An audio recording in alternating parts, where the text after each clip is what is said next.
घर्षण कोण,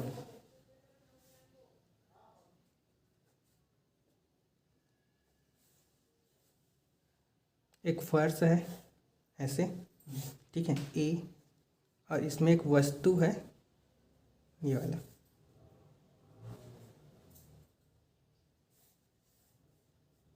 अब ये वस्तु का क्या होगा, एक भार होगा। भार कहाँ लगेगा, नीचे की तरफ एम जी भार लगेगा। नीचे की तरफ अगर एम जी भार लगेगा तो जस्ट विपरीत तरफ इसका क्या लगेगा, रिएक्शन बल आर लगेगा।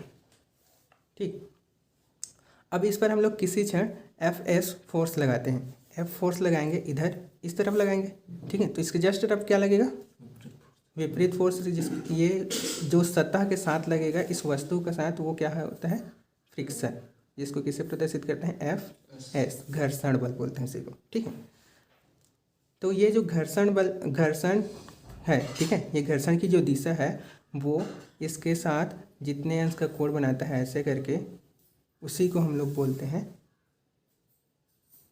लैम्डा। और यही लैम्डा क्या होता है, घर्षण कोण। सीमांत घर्षण बल और अभिलंब प्रतिक्रिया बल के का परिणामी सीमांत घर्षण बल कौन सा है, ये घर्षण बल है।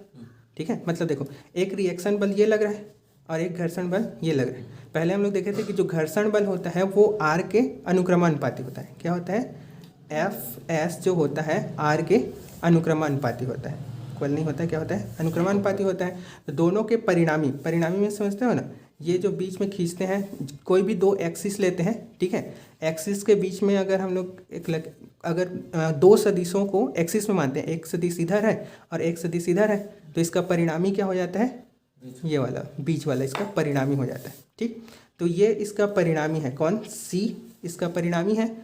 तो परिणामी के साथ जो रिएक्शन बल है जितना अंश का कोण बनाएगा, कौन सा, रिएक्शन बल। ठीक है, यहाँ पर हम लोग को इसको नहीं देखना है, किसको देखना है, रिएक्शन बल को देखना है। रिएक्शन बल जितने अंश का कोण बनाएगा वही क्या कहलाता है, घर्षण कोण। ये लैम्डा क्या है, यहाँ पर घर्षण कोण है, घर्षण कोण हो गए। ठीक, ये यहाँ पर बिंदु O है। अब देखते हैं यहाँ पर लगने वाला क्या क्या बल है। तो इसमें कितने प्रकार के बल लग रहे हैं, 4 प्रकार के बल लग रहे हैं। ठीक है, पहला कौन सा बल लग रहा है, भार इक्वल टू एम जी, किस तरफ लग रहा है, ऊर्ध्वाधर नीचे की ओर। ठीक है, ऊर्ध्वाधर मतलब समझते हो, नहीं समझते, और ऊर्ध्वाधर नीचे मतलब नीचे की ओर लग रहा है। ठीक, नीचे की ओर बल लग रहा है, कार्य करता है। दूसरा है एम जी के विपरीत अभिलंब प्रतिक्रिया बल कार्य करता है। ठीक है, आर बल दूसरा कार्य कर रहा है, रिएक्शन बल, या इसी को हिंदी में क्या बोलते हैं, अभिलंब प्रतिक्रिया बल, अभिलंब प्रतिक्रिया बल कार्य करता है विपरीत दिशा में। ठीक, अब हम लोग किसी क्षण क्या लगाते हैं, बाह्य बल लगाते हैं। बाह्य बल कितना लगाते हैं हम लोग, एफ लगाते हैं। ठीक, किस तरफ लगाते हैं, दाईं ओर। किस तरफ लगा रहे हैं इसको हम लोग, दाईं ओर लगा रहे हैं। ठीक है, दाईं ओर हम लोग एफ लगाते हैं। तो इसके विपरीत तरफ सतह पर कौन सा बल कार्य करने लगता है, घर्षण बल कार्य करने लगता है, एफ एस। तो इसके विपरीत तरफ सीमांत घर्षण बल कार्य करने लगता है, सीमांत घर्षण बल एफ एस बाईं ओर कार्य करने लगता है। मतलब किस ओर कार्य करेगा, ये इस तरफ, इसका दायां तरफ ये है, ये बायां है, ये ऊपर और ये नीचे। ठीक, अब हम लोग इसको, इसका परिणामी जो खींचते हैं एफ एस, मतलब कि सीमांत घर्षण बल, और आर के बीच एक परिणामी खींचते हैं ओ सी। ठीक है, तो ओ सी के साथ ये जो आर है वो जितना इसका कोण बनाता है वही कोण क्या कहलाता है, घर्षण कोण कहलाता है। तो यहाँ पर कितने अंश का कोण बनाना है, लैम्डा कोण, कौन कौन सा, ये वाला बिंदु मान लो क्या है, बी है। ठीक, ये ओ है और ये क्या है, सी है, और ये ए है। तो B O C equal to कितना अंश का कोण बना हुआ है, लैम्डा कोण बना हुआ है। ठीक, अब एक समकोण त्रिभुज लेंगे, कौन सा, इसको यहाँ से मिला दो, इस सिरे को ऐसे करके मिला दो यहाँ से, और इसको नीचे से मिला दो, ठीक। तो यहाँ पर किस अंश का कोण बन रहा है, 90 डिग्री का कोण बन रहा है, ठीक। तो कोण, अब हम लोग को देखना है लेमडा और म्यू एस में संबंध देखना है, ठीक।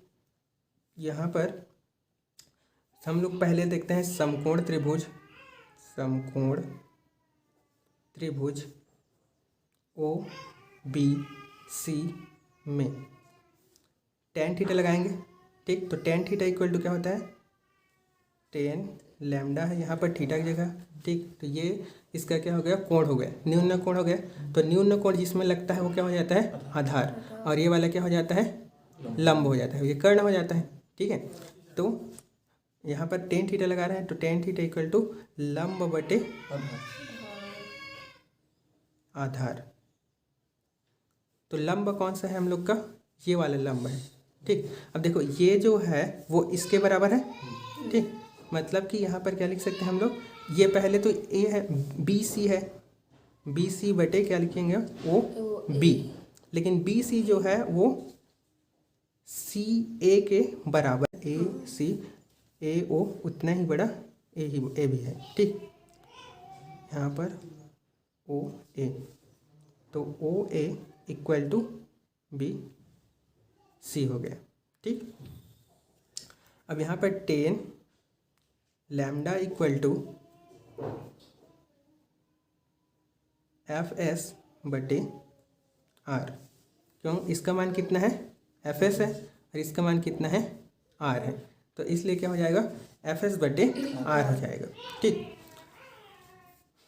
अब म्यू इक्वल टू हम लोग का पहले से जानते हैं कि म्यू एस इक्वल टू होता है एफ एस बटे आर, ठीक।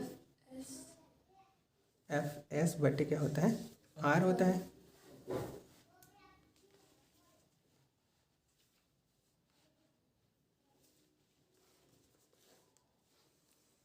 अब यहाँ पर इसको मान लो समीकरण 1 मान लेते हैं, और इसको क्या मान लेते हैं, समीकरण 2। तो समीकरण 1 और 2 देखो, दोनों का एक एक साइड क्या है, समान है, तो ये भी आपस में क्या हो जाएंगे, समान हो जाएंगे, ठीक। तो यहाँ पर क्या लिख देंगे हम लोग, समीकरण 1 व 2 से tan lambda equal to mu S, और यही किसका मान है, घर्षण कोण का मान है। अतः घर्षण कोण की स्पर्शजिया का मान क्षैतिज घर्षण गुणांक के बराबर होता है, ठीक। यहाँ पर स्पर्शजिया,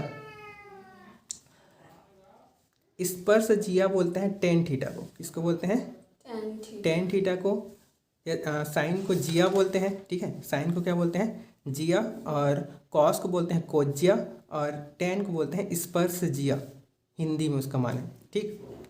तो घर्षण कोण की स्पर्शजिया का मान स्थैतिक घर्षण गुणांक के बराबर होता है, और ये क्या है, स्थैतिक घर्षण गुणांक का मान है। कल देखे थे जब हम लोग किसी को संतुलन की स्थिति में कर देते हैं तो उसका रिएक्शन बल और घर्षण बल क्या हो जाता था, बराबर हो जाता। जैसे कि यहाँ पर देखो, ये अभी इसको और नीचे कर दूंगा तो गिर जाएगा, मतलब जिस स्थान में वो संतुलन की स्थिति में है उस स्थान को क्या बोलेंगे, संतुलन का सिद्धांत काम करेगा, ठीक है। तो म्यू एस क्या है, उसका संतुलन बल, ठीक, संतुलन गुणांक है स्थैतिक घर्षण का, और ये क्या है, घर्षण कोण है।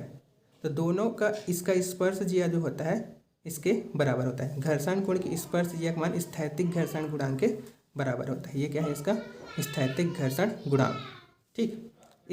इस गुणांक के कारण वो उस स्थिति में बना रहता है, समझ गए। तो ये हो गया घर्षण कोण का मान कंप्लीट। अब देखें हम विराम कोण क्या होता है।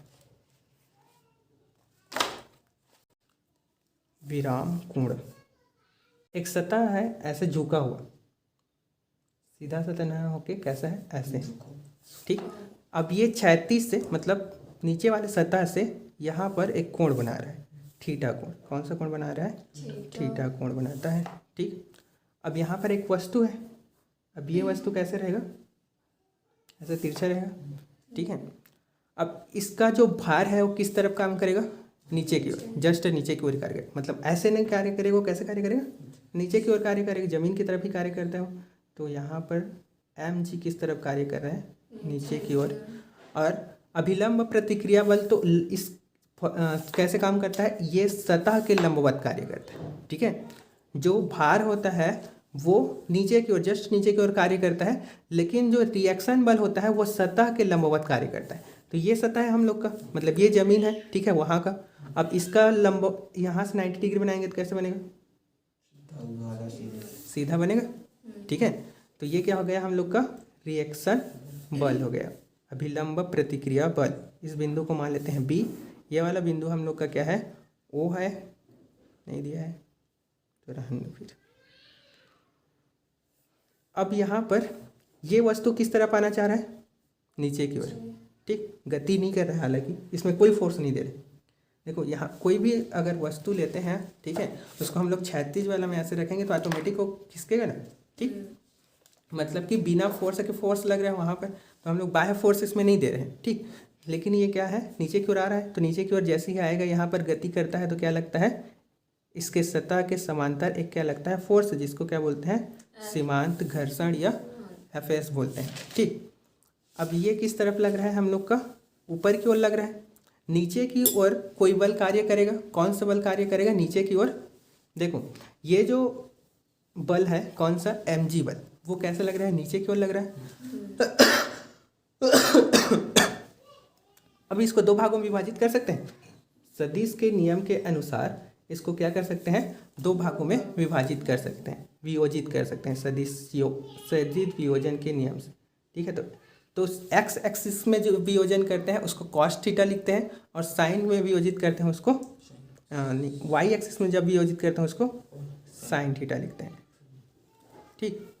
तो यहाँ पर ये इसका क्या हो गया, एक्स एक्सिस हो गया, और ये इसका क्या हो गया, वाई एक्सिस। इधर से देखो तुम लोग तो कौन सा एक्स एक्सिस दिख रहा है, ये वाला दिख रहा है, और ये क्या दिख रहा है, वाई एक्सिस दिख रहा है, ठीक। तो ये कहाँ पर लगेगा, एम जी, ये जो रहता है उसको लिखना है पहले, और उसके पीछे में एक्स एक्सिस में क्या लगा देना है, कॉस थीटा लगा देना है, ठीक।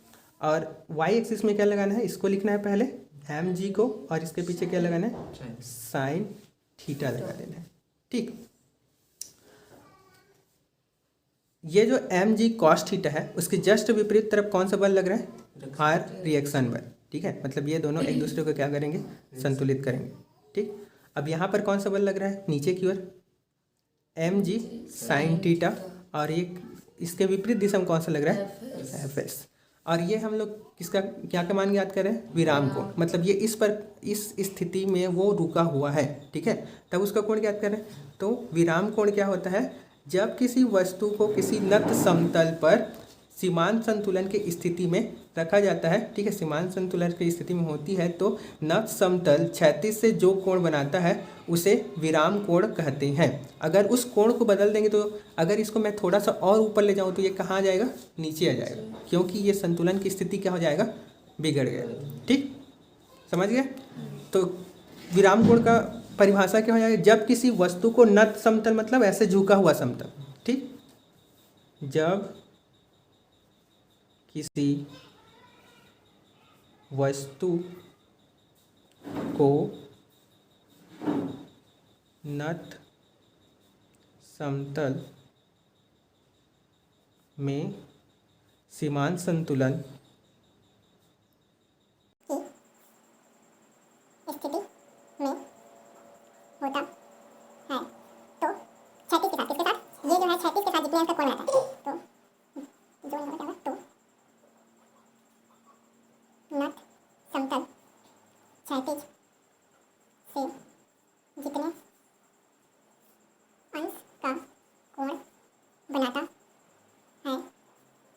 उसे विराम कोण कहते हैं। इसे क्या बोलते हैं, उसे विराम कोण कहते हैं। सिंपल भाषा में बोलना चाहे तो कोई भी अगर नत समतल है, ठीक है, और उस नत समतल में किसी वस्तु को अगर हम लोग स्थिर कर रहे हैं, कोण बना रहे हैं, ठीक है, क्षैतिज के साथ, मतलब अगर मैं इसको नत समतल बना देता हूँ इस वाले कॉपी को, ठीक है,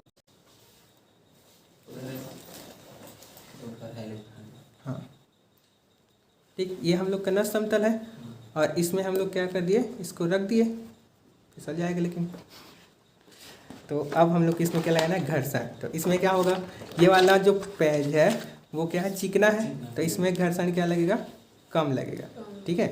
तो इसलिए फिसल जा रहा है, यहाँ पर आके सीमांत संतुलन की स्थिति बन रहा है, ठीक। लेकिन अगर हम लोग यहाँ पर देखेंगे तो इसमें क्या है, ये वाला सतह इससे क्या है, खुरदुरा है, ठीक है। और खुरदुरा जो घर्षण बल होता है वो किस पे काम करता है, खुरदुरे सतह पर अधिक काम करता है, ठीक है। तो यहाँ पर हम लोग क्या हो रहा है, देखो यहाँ पर नहीं रुक रहा है, मतलब यहाँ पर अगर हम लोग को कोण और कम करना पड़ेगा, अब रुक गया, ठीक। तो ये इस सतह से जितना कोण बना रहा है नीचे वाले से, ठीक है, वही उसका क्या होता है, यहाँ पर देखो, यहाँ पर बन रहा है कोण नीचे के साथ, ठीक है। जितने इसका कोण बन रहा है वही क्या है, उसका विराम कोण है, ठीक है। अब इसको ऊपर कर दो, नीचे चला गया। अब ये इस स्थिति पर उसका सीमांत संतुलन के लिए कोण कौन सा है, ये वाला कोण, ठीक है। और इधर ऊपर ले जाएंगे तो अलग, हर अलग अलग जगह के लिए क्या है, सीमांत संतुलन का मान अलग अलग है, ठीक। अब फिर इसके लिए भी हम लोग को क्या निकालना है, व्यंजक निकालना है, क्या क्या होता है। तो इसमें भी 4 बल कार्य कर रहे हैं, कौन कौन सा, 3 बल मेन कार्य कर रहे हैं, फिर एक बल का फिर से क्या करते हैं, 2 घटकों में वियोजन कर देते हैं, ठीक है। एक्स और वाई के रूप में हम लोग एक्स अक्ष और वाई अक्ष के रूप में वियोजन कर रहे हैं, सदिश के रूप में, ठीक। तो पहले इसमें कोण कितना बनता है, विराम कोण कितना है इसका, ये वाला थीटा क्या है, इसका विराम कोण है, ठीक है। विराम कोण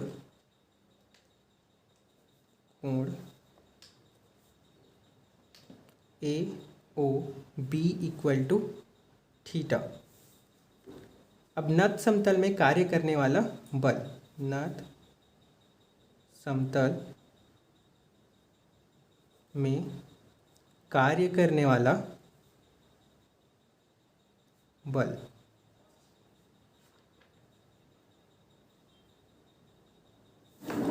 तो पहले देखो mg बल किस तरफ कार्य कर रहा है, ऊर्ध्वाधर नीचे की ओर कार्य कर रहा है, ये ऊर्ध्वाधर नीचे की ओर कार्य कर रहा है, ठीक है। तो यहाँ पर पहला बल कौन सा कार्य करता है, हमेशा पहला बल कौन कार्य करेगा, भारी कार्य करेगा, ठीक है। तो mg ऊर्ध्वाधर किस तरफ कार्य कर रहा है, नीचे की ओर,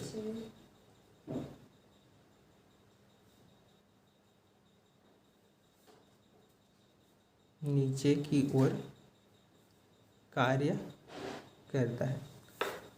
अब दूसरा रिएक्शन बल, मतलब कि अभिलंब प्रतिक्रिया बल जो R है, वो नत समतल के लंबवत कार्य कर रहे हैं, किसके लंबवत कार्य कर रहे हैं, नत समतल। यहाँ पर नत समतल क्या है, OA है, ठीक है। तो R OA के लंबवत कार्य करता है, लंबवत कार्य करता है, ठीक।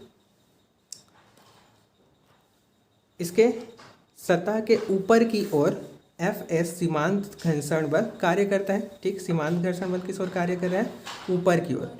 सीमांत घर्षण बल Fs नत समतल के किस ओर कार्य कर रहा है, समांतर ऊपर की ओर नत समतल। घर्षण बल हमेशा किसके समांतर कार्य करता है, तल के समांतर। पहले नियम में पढ़े हम लोग कि समांतर ऊपर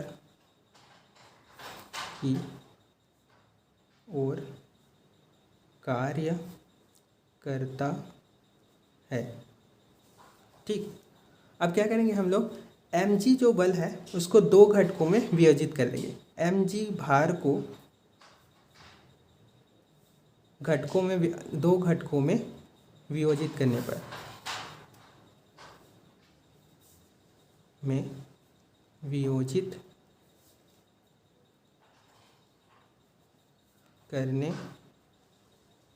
पर पहला है mg cos थीटा किस ओर कार्य कर रहे हैं, R के जस्ट विपरीत तरफ कार्य कर रहे हैं, ठीक है। mg cos थीटा किसके विपरीत तरफ कार्य कर रहे हैं, ये R है, और इसके विपरीत में कौन कार्य कर रहे हैं, mg cos थीटा। तो R के विपरीत कार्य कर रहे हैं, R के विपरीत, और दोनों बराबर होगा, ये दोनों बराबर होगा तो क्या हो जाएगा, एक दूसरे को कैंसिल कर देंगे, ठीक है। दूसरा जो है mg sin theta, mg sin theta किसके विपरीत लग रहा है, Fs, मतलब सीमांत घर्षण बल के एफ एस के विपरीत।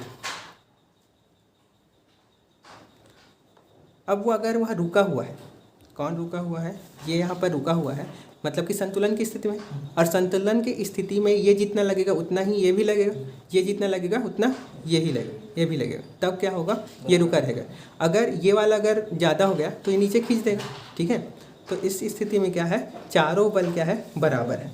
मतलब कि कौन कौन बल बराबर है, एम जी कॉस थीटा जो है वो आर के बराबर है संतुलन की स्थिति में। कौन सी स्थिति में, संतुलन की स्थिति में।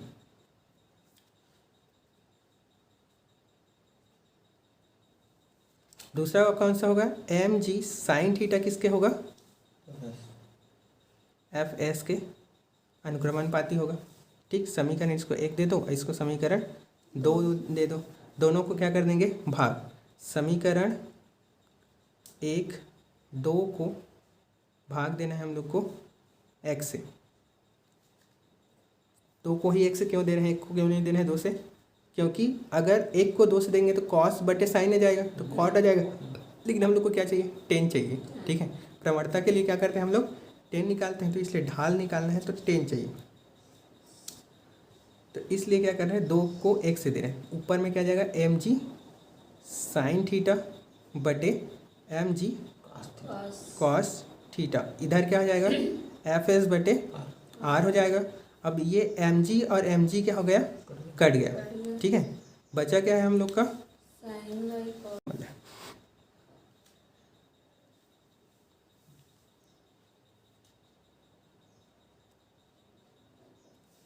एम जी कट गया, ठीक है। साइन थीटा बटे कॉस थीटा इक्वल टू क्या होता है, साइन त्रिकोणमिति के नियम से साइन थीटा बटे cos theta equal to tan theta होता है। तो इसलिए इसके जगह क्या रख सकते हैं हम लोग, टेन थीटा रख सकते हैं। तो tan theta equal to F S R, ठीक है, एफ एस बटे आर हो जाएगा।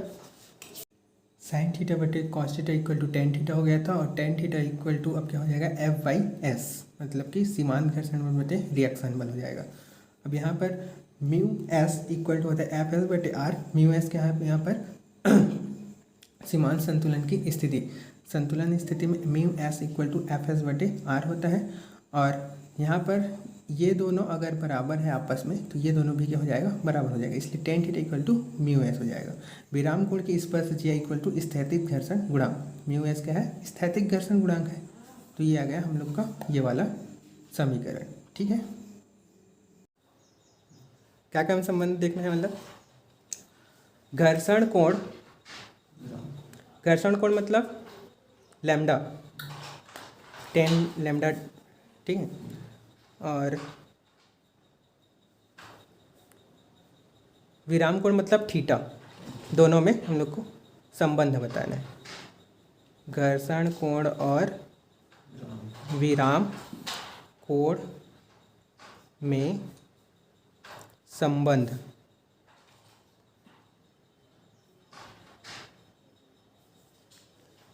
तो घर्षण कोण क्या होता है, mu S equal to tan theta की लैम्डा, घर्षण में लैम्डा, ठीक है। इसको समीकरण क्या मान लेंगे, 1। और mu S equal to tan theta. अब समीकरण 1 और 2 को देखो क्या है, इधर क्या है म्यू एस, इधर भी क्या है म्यू एस, तो ये भी आपस में क्या हो जाएंगे, बराबर हो जाएंगे। बस इतना ही करना है। समीकरण 1 और 2 से क्या हो जाएगा, समीकरण 1 व 2 से tan lambda equal to tan theta, theta theta हटा दो तो बचेगा क्या, लैम्डा इक्वल टू थीटा, ठीक। मतलब कि घर्षण कोण और विराम कोण दोनों आपस में क्या होते हैं, बराबर होते हैं, ठीक, ना कि ही मान का होता है। अब देखते हैं कि घर्षण के लाभ क्या होता है और हानि क्या होता है, ठीक। जल्दी जल्दी ख़त्म कर लेते हैं, यहाँ पर देख लेंगे, इतना ही हो जाएगा। लाभ हानि, लाभ बताओ अपने अपने एक क्या होता है कि नारायण, चल सकता है, हाँ, घर्षण के कारण चल सकते हैं, और साइकिल चला सकता है। बोलते हैं वो घर्षण काम करता है कि नहीं करता है, ठीक है, किसके किस बीच घर्षण होता है? दोनों ओटो के बीच घर्षण होता है, जीभ और तालू के बीच घर्षण होता है, ठीक है। अलग अलग वर्ड बोलने में अलग अलग टच होकर अलग अलग घर्षण होता है। उसी के कारण जो अंदर से हवा आता है उससे हम लोग को एक वर्ड बनता है, ठीक है। तो क्या होता है, हम लोग के दैनिक जीवन बहुत सारे जैसे चबाते हैं तब भी घर्षण ही होता है हम लोग का, घर्षण होने के कारण चबाते हैं, ठीक है, फिर वो टुकड़ा टुकड़ा में बढ़ जाता है, ठीक। तो हम लोग चलते हैं तो घर्षण चाहिए हम लोग को, बोलने के लिए घर्षण चाहिए, ठीक है, बैठने के लिए भी घर्षण चाहिए, ठीक है, नहीं तो क्या हो जाएंगे, फिसल जाएंगे। ना समतल में बैठेंगे उस टाइम, ठीक है, समतल में बैठेंगे उस टाइम तो नहीं लगेगा, ठीक। तो और क्या क्या होता है घर्षण का?